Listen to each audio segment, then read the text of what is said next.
రాష్ట్రాన్ని సమైక్యంగా ఉంచాలి. ఇందిర బతుకుంటే బైఫర్కేషన్ జరిగేది కాదు. విభజన అన్యాయం. తెలంగాణ ప్రకటన తర్వాత సీమాంధ్ర నేతలు చేస్తున్న వాదనలు ఇవే. సోనియాని విలన్ గా చిత్రీకరిస్తూ ఇందిరను హైలైట్ చేస్తూ నేతలు దుష్ప్రచారం చేస్తున్నారు. నిజానికి ఇందిర బతుకుంటే ఈ పాటికి తెలంగాణ ఇచ్చేదన్న వాదనలు ఉన్నాయి. దానికి రుజువులు కూడా ఉన్నాయి. ఇంతకీ ఇందిర వాదం ఏంటి? దేశ సమగ్రత కోసం ఐరన్ లేడీ తీసుకున్న నిర్ణయాలు ఏంటి? రాష్ట్రాల విభజన విషయంలో ఆమె చూపిన తెగువ ఏంటి? ఇంద్రవాదంపై V6 స్పాట్లైట్. తెలంగాణ 60 ఏళ్ల ఆకాంక్ష. స్వతంత్రం వచ్చాక సంస్థానాల విలీనంతో దేశంలో కలిసిపోయింది. అయినా వెనుకబాటుతనం తప్పలేదు. అందుకే ఆత్మగౌరవం, వెనుకబాటుతనం నినాదాలతో ఏళ్లుగా ఉద్యమాలు జరిగాయి. ఇంకా జరుగుతూనే ఉన్నాయి. నిజానికి 1969లోనే ఇందిర తెలంగాణ ఇవ్వాలనుకున్నారన్న ప్రచారం ఉంది. కానీ కొన్ని రాజకీయ కారణాలతో అప్పట్లో కుదరలేదు. ఆమె చనిపోవడానికి ముందు కూడా తెలంగాణ ఇవ్వాలన్న నిర్ణయానికి వచ్చారన్న వాదన ఉంది. అసలు ఇందిరా టైంలో తెలంగాణ విషయంలో ఏం జరిగింది?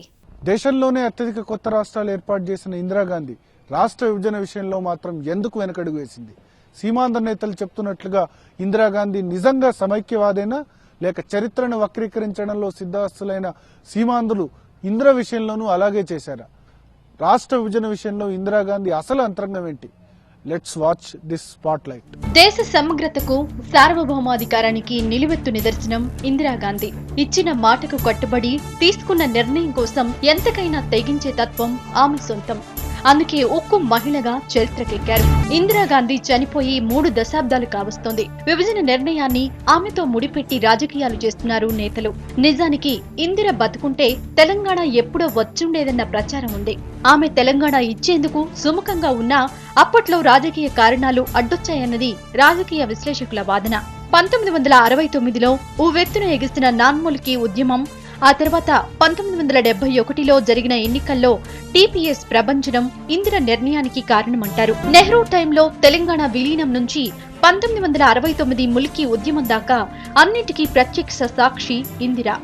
స్వతంత్రానికి ముందు దేశంలో 14 రాష్ట్రాలుండేవి.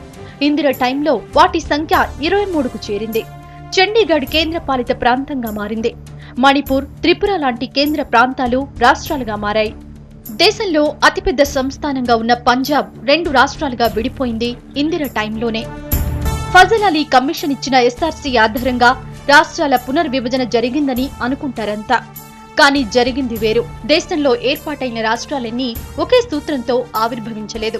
ఒక్కో రాష్ట్రం ఏర్పాటు వెనుక ఒక్కో చరిత్ర ఉంది. చాలా రాష్ట్రాలు ఎస్ఆర్సీకి సంబంధం లేకుండానే ఏర్పాటయ్యాయి. మరికొన్ని రాష్ట్రాలు ఎస్ఆర్సీ సిఫారసులకు విరుద్ధంగా జరిగాయి. అలా ఏర్పడ్డవే మహారాష్ట్ర, గుజరాత్. అనుకున్నది చేయడం, నమ్మింది ఆచరించడం ఇందిర గురించి తెలిసిన వాళ్లు చెప్పే మాటలివి. అలాంటి ఐరన్ లేడీ హయాంలో తెలంగాణ ఇవ్వాలనుకున్నా కుదరలేదు. నిర్ణయం తీసుకున్నా అమలుకు అడ్డంకులొచ్చాయి. దానికి కారణమేంటో తెలుసా? నిజాం నవాబు మీర్ ఉస్మాన్ ఖాన్ ఐక్యరాజ్య సమితిలో వేసిన పిటిషన్. సంస్థానాల విలీనాల్లో భాగంగా హైదరాబాద్ పై వల్లభాయ్ పటేల్ నేతృత్వంలో 1948లో ఆపరేషన్ పోలో చేపట్టింది భారత ప్రభుత్వం. దాన్ని వ్యతిరేకిస్తూ నిజాం నవాబు ఐక్యరాజ్య సమితిలో పిటిషన్ వేశాడు. హైదరాబాద్ ని స్వాతంత్ర రాజ్యంగా ఉంచేందుకు సహకరించాలని కోరాడు. ఆ కేసు 1975 వరకు యుఎన్ఓలో పెండింగ్ లో ఉంది. 1969 ముల్కీ ఉద్యమం తర్వాత తెలంగాణ ప్రజాసమితి అనే పార్టీ పుట్టింది. 1971 ఎన్నికల్లో ఆ పార్టీకి 10 లోక్సభ స్థానాలొచ్చాయి. ఆ ఎన్నికలతో తెలంగాణ ఆకాంక్ష ఇందిరకు తెలిసొచ్చింది. రాష్ట్రం ఏర్పాటుకు ఇందిర ముందుకొచ్చిన నిజాం నవాబు వేసిన పిటిషన్ విభజనకు అడ్డొచ్చింది. ఐక్యరాజ్య సమితిలో పిటిషన్ పెండింగ్ లో ఉండగా రాష్ట్రాన్ని విభజించడం కుదరదని ఆమె ప్రిన్సిపల్ సెక్రటరీ పిఎన్ భాస్కర్ సలహాతో ఇందిర వెనక్కి తగ్గినట్టు చెబుతారు. ఎన్నో రాష్ట్రాలను ఏర్పాటు చేసిన ఇందిరాగాంధీ తెలంగాణ ఆకాంక్షను గుర్తించినట్టు చెబుతారు. కానీ ఒకే ఒక్క రాజకీయ కారణంతో ఆమె వెనకడుగు వేశారు. దాన్ని ఇప్పుడు సీమాంధ్ర నేతలు హైలైట్ చేస్తున్నారు. అనుకున్నది చేసే వరకు వదిలిపెట్టని ఇందిరాగాంధీ తెలంగాణ విషయంలో వెనకడుగు వేసిన విషయం చాలా మంది రాజకీయ నిపుణులకు తెలుసు. కానీ దాన్ని వక్రీకరించి రాజకీయంగా పబ్బం గడుపుకునే వ్యూహాన్ని అమలు చేస్తున్నారు నేతలు. మరోవైపు ఇందిర బతుకుంటే తెలంగాణ ఎప్పుడో వచ్చేదని తెలంగాణ నేతలంటున్నారు. పంజాబ్ ఒకప్పుడు దేశంలోనే అతిపెద్ద సంస్థానం. సింధు నాగరికత బయటపడిన ప్రాంతం. భారత్పై దండెత్తే విదేశీ రాజులకు మొదటి యుద్ధ భూమి. ఎంతో చారిత్రక నేపథ్యమున్న ప్రాంతం. అలాంటి ప్రాంతాన్ని చాలా ఈజీగా విడదీశారు ఇందిరాగాంధీ. అదే ఇప్పుడు తెలంగాణకు ఆదర్శం. ఇంతకీ పంజాబ్ విభజన ఎలా జరిగింది? దాని విషయంలో ఇందిరా ఫాలో అయిన స్ట్రాటజీ ఏంటి? పంజాబ్ స్వతంత్రానికి ముందు అతిపెద్ద సంస్థానం. దేశ విభజన టైంలో పంజాబ్లో రేగిన మత కల్లోలాల్లో ఎంతో మంది ప్రాణాలు కోల్పోయారు. లక్షలాది మంది కట్టుబట్టలతో ఒక ప్రాంతం నుండి మరో ప్రాంతానికి వలస వెళ్లాల్సి వచ్చింది. ఒక రకంగా చెప్పాలంటే దేశ విభజనతో సిక్కులు చాలానే నష్టపోయారు. దేశ విభజనతో పంజాబ్ ప్రావిన్స్ రాజధాని లాహోర్ పాకిస్తాన్లో కలిసింది. దాంతో ఇండియా పంజాబ్కు మరో రాజధాని అవసరమైంది. దానికోసమే చండీగఢ్ను నిర్మించింది నెహ్రూ ప్రభుత్వం.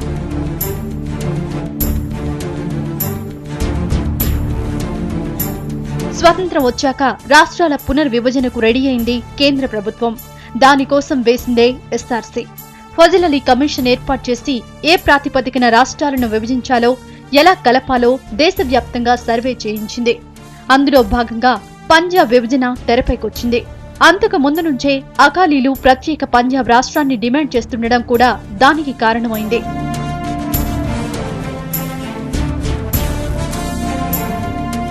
నలభై శాతం సిక్కులు, 60% హిందువులు ఉన్న పంజాబ్పై సిక్కులదే రాజకీయ ఆధిపత్యం.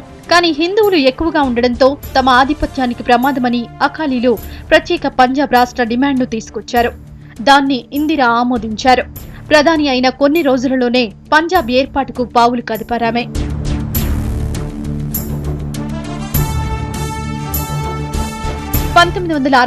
మార్చి 9న సిడబ్ల్యూసీ తీర్మానం చేశారు. దాన్ని వ్యతిరేకించిన నాటి పంజాబ్ సీఎం రామ్ కిషన్ ను బర్తరఫ్ చేసి మరీ రాష్ట్రాన్ని విభజించారామే. తన మాటకు ఎదురు చెప్పిన రామ్ కిషన్ పై ఇందిరా కనికరించలేదు. సొంత పార్టీ నేత అని కూడా చూడకుండా పదవి నుంచి దింపేసి తన పంతం నెగ్గించుకున్నారు. 1966 జూలై 5న పంజాబ్ లో రాష్ట్రపతి పాలన విధించారు. కేవలం 6 నెలల్లో పంజాబ్ రాష్ట్రాన్ని ఏర్పాటు చేశారు. 1966 నవంబర్ 1 నాటికి పంజాబ్ ప్రక్రియ పూర్తయింది.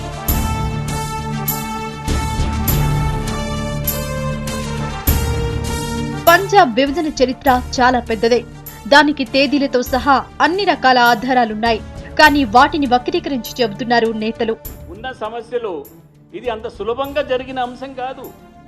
ఆ రోజు జవహర్లాల్ నెహ్రూ గారు బాగా ఆలోచన చేసి సర్దార్ పటేల్ గారు దీన్ని ఒక బంధం ఏర్పరిచారు.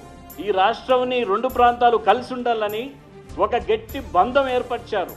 ఈ బంధాన్ని శ్రీమతి ఇందిరాగాంధీ గారు పార్లమెంట్లో 1972లో ఈ చిక్కుముడిని గట్టిగా వేసింది. అందుకని అంత సులభమైన అంశం కాదు విడిపోయేది. అంత సులువుగా ఈ బంధాన్ని, ఈ ముడిని విప్పుకుండేదానికి చాలా ఇబ్బందికరమైన పరిస్థితులు మనకు వస్తాయి. వాటిని పరిశీలన చేసి ముందరికి ఏ విధంగా పోగలుగుతారు అది ఆలోచన చేసుకోవాలి. 56లో జవహర్లాల్ నెహ్రూ తీసుకున్న బంధం అది నీటి మూటలేనా? పార్లమెంట్లో చేసిన ఈ రాష్ట్రం నీటి మూటలేనా? లేక 72లో ఇందిరాగాంధీ చేసిన అది ఆ చిక్కుముడి, ఆ ముడి అది ఉత్తుత్తి ముడా? నిజానికి ఇందిర బతుకుంటే తెలంగాణ ఈపాటికే వచ్చుండేదన్నది తెలంగాణ నేతల అభిప్రాయం. పంజాబ్ లాంటి పజిల్నే 6 నెలల్లో సాల్వ్ చేసిన ఐరన్ లేడీ తెలంగాణను ఈజీగా పరిష్కరించేవారన్న అభిప్రాయం ఉంది. ఇందిర అంత కఠినంగా రాష్ట్రాన్ని విభజించి ఉంటే పరిస్థితి మరోలా ఉండేదేమో. ఇందిరలా సోనియా రాష్ట్రపతి పాలనకు పోకుండా ప్రజాస్వామ్యయుతంగా రాష్ట్రాన్ని విభజించే ప్రయత్నం చేస్తున్నారు. కానీ దాన్ని కూడా వక్రీకరించి చెబుతున్నారు సీమాంధ్ర లీడర్లు. చరిత్ర తెలిసి మాట్లాడుతున్నారో, తెలిసి కూడా తెలియనట్లు మాట్లాడుతున్నారోనన్న అర్థం కాని పరిస్థితి.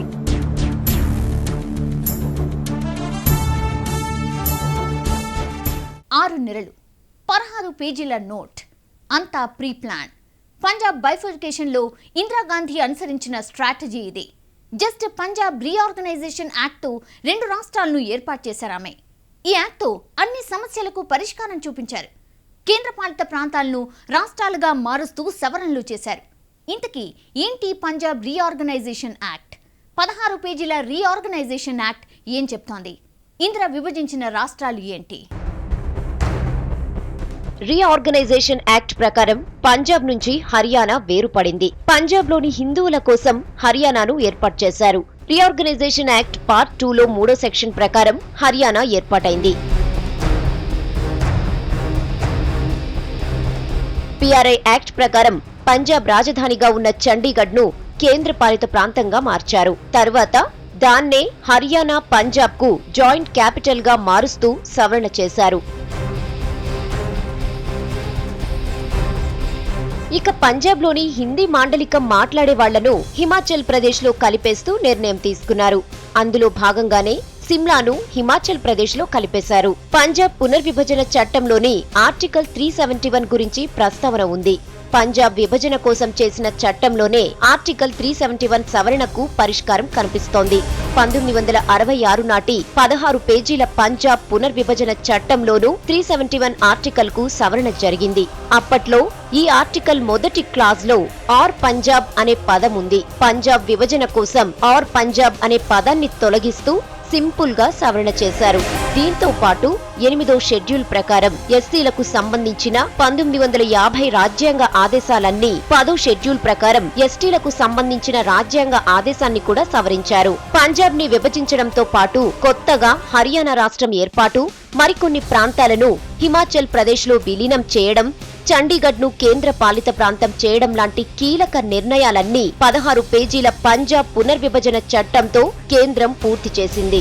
1971 జనవరి 20న కేంద్రపాలిత ప్రాంతంగా ఉన్న హిమాచల్ ప్రదేశ్ ను రాష్ట్రంగా మారుస్తూ ప్రభుత్వం నిర్ణయం తీసుకుంది.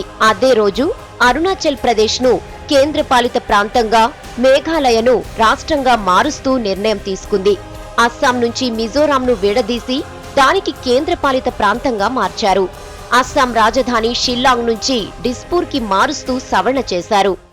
వారు 1971లో ఇందిరాగాంధీ గారు విశాలాంధ్ర అనే మాట వీరి చెవుల్లో మారుమోగుతుందనే మాట మాట్లాడుతూ ఉన్నారు. కిరణ్ కుమార్ రెడ్డి గారికి ఈ విషయం కూడా తెలియదు కావచ్చు. నీలాంటి దౌర్భాగ్యపు ముఖ్యమంత్రి రాష్ట్ర విభజనను వ్యతిరేకించేటువంటి పక్కకు జరిపి పంజాబ్ రాష్ట్రాన్ని విభజన చేసింది కూడా ఇందిరాగాంధీ గారే. ఈ అంశం తెలుసుకోమని అడుగుతా ఉన్నాం. 1972 జనవరి 21న కేంద్ర పాలిత ప్రాంతాలుగా ఉన్న మణిపూర్, త్రిపురకు రాష్ట్రాల హోదా ఇచ్చింది కేంద్రం. ఇక 1974 మే 27న అరుణాచల్ ప్రదేశ్ రాజధానిని షిల్లాంగ్ నుంచి ఈటానగర్ కు మార్చారు. ఇక ఇండియా సంరక్షణలో ప్రొటెక్టరేట్ స్టేట్ హోదాలో ఉన్న సిక్కింను 1975 ఏప్రిల్ 6న రాష్ట్రంగా మారుస్తూ నిర్ణయం తీసుకుంది ఇందిర ప్రభుత్వం. మాట తప్పడం, మడమ తిప్పడం మన నేతలకు అలవాటే కదా. తెలంగాణ విషయంలో సీమాంధ్ర నేతల వైఖరి స్పష్టమైంది. అది అందరికీ తెలిసిన డ్రామానే. కానీ చరిత్రను కూడా వక్రీకరించి చెప్పడంలో పండిపోయామని నిరూపిస్తున్నారు. కాంగ్రెస్ పార్టీ ఆరాధ్య దేవతగా పూజించే ఇందిరకే మకిలి అంటిస్తున్నారు. ఇంతకీ విభజన విషయంలో నేతలేం మాట్లాడుతున్నారు? ఇంద్రను సమైక్యవాదిగా చిత్రీకరించడం ద్వారా నేతలు సాధించింది ఏంటి? పూటకో డ్రామా, రోజుకో వేషం. విభజన ప్రకటన తర్వాత సీమాంధ్ర నేతల తీరు ఊసర వెల్లులకే సిగ్గనిపించేలా చేస్తోంది. నేతల డ్రామాలతో జనం విసిగిపోయినా తీరు మాత్రం మారట్లేదు.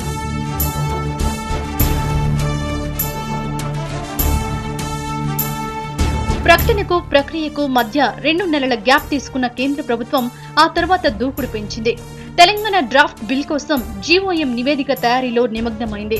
టాస్క్ పూర్తి చేసేదాకా తగ్గేది లేదని ప్రూవ్ చేస్తోంది.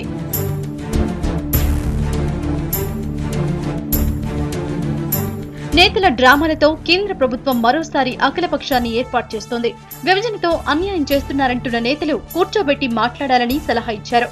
తీరా ఆల్ పార్టీ మీటింగ్ పెడితే మొహం చాటేస్తున్నారు. దీనిలోనూ పొలిటికల్ డ్రామాను పండిస్తున్నారు.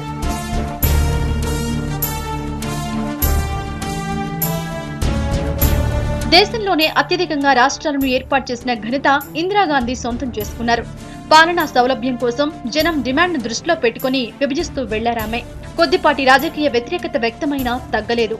అలాంటి ఐకానిక్ లీడర్ తోనూ రాజకీయాలు చేస్తున్నారు సమైక్య నేతలు. స్వతంత్రం వచ్చిన టైంలో దేశంలో 14 రాష్ట్రాలు, వాటి సంఖ్య ఇప్పుడు 28కి చేరింది. అందులో ఎక్కువ భాగం ఇందిర టైంలో విడిపోయాయి. ఆ వాస్తవాన్ని, చరిత్రను వక్రీకరిస్తున్నారు. ఇంకా జనాన్ని మోసం చేసే ప్రయత్నం చేస్తున్నారు. తెలంగాణ విషయంలో సీమాంధ్రుల అంగీకారం ఉన్నా లేకపోయినా రాష్ట్ర విభజన బిల్లును పార్లమెంట్ ఆమోదిస్తుందన్నది నిపుణుల వాదన. ఏపీ అసెంబ్లీ కొనసాగినా రద్దయినా తీర్మానాన్ని తిరస్కరించి విభజన బిల్లును ఆమోదించే అధికారం పార్లమెంట్ కుంటుందన్నది మరో ఆర్గ్యుమెంట్. ఇలాంటి టైంలో రాజకీయాల కంటే రాష్ట్ర పునర్నిర్మాణంపై దృష్టి పెడితే రెండు ప్రాంతాలకు మేలు జరుగుతుందన్న విషయాన్ని నేతలు గుర్తించాలి. ఆర్టికల్ 3 ప్రకారం రాష్ట్ర విభజన చాలా ఈజీ అన్నది రాజ్యాంగ నిపుణుల అభిప్రాయం. అలాగే 371(d)కి సవరణ కష్టం కాదని పంజాబ్ ఫార్ములా నిరూపిస్తోంది. ఇకనైనా రాజకీయాలు మానేసి జరగాల్సిన ప్రక్రియకు సహకరించాలి. లాస్ట్ బాల్ వరకు ఓటమిని ఒప్పుకునేది లేదంటున్న నేతలు అసలు దీన్ని ఓటమిలా కాకుండా సవాలుగా స్వీకరిస్తే రెండు ప్రాంతాలకు మంచి జరుగుతుందన్నది జనం వాదన. ప్రధాని అయిన మరుక్షణం పంజాబ్ను 3 రాష్ట్రాలుగా విభజించింది ఇందిరాగాంధీ.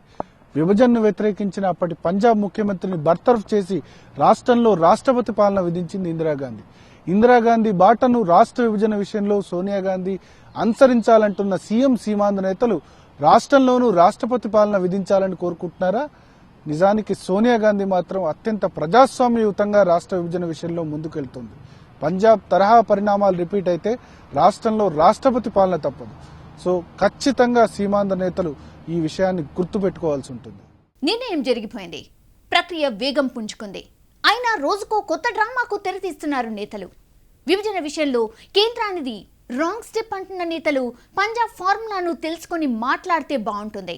ఇక నేతల ఆందోళనన్నిటికీ పంజాబ్ రీఆర్గనైజేషన్ యాక్ట్ పరిష్కారాన్ని చూపిస్తోంది. ఇది V6 స్పాట్లైట్.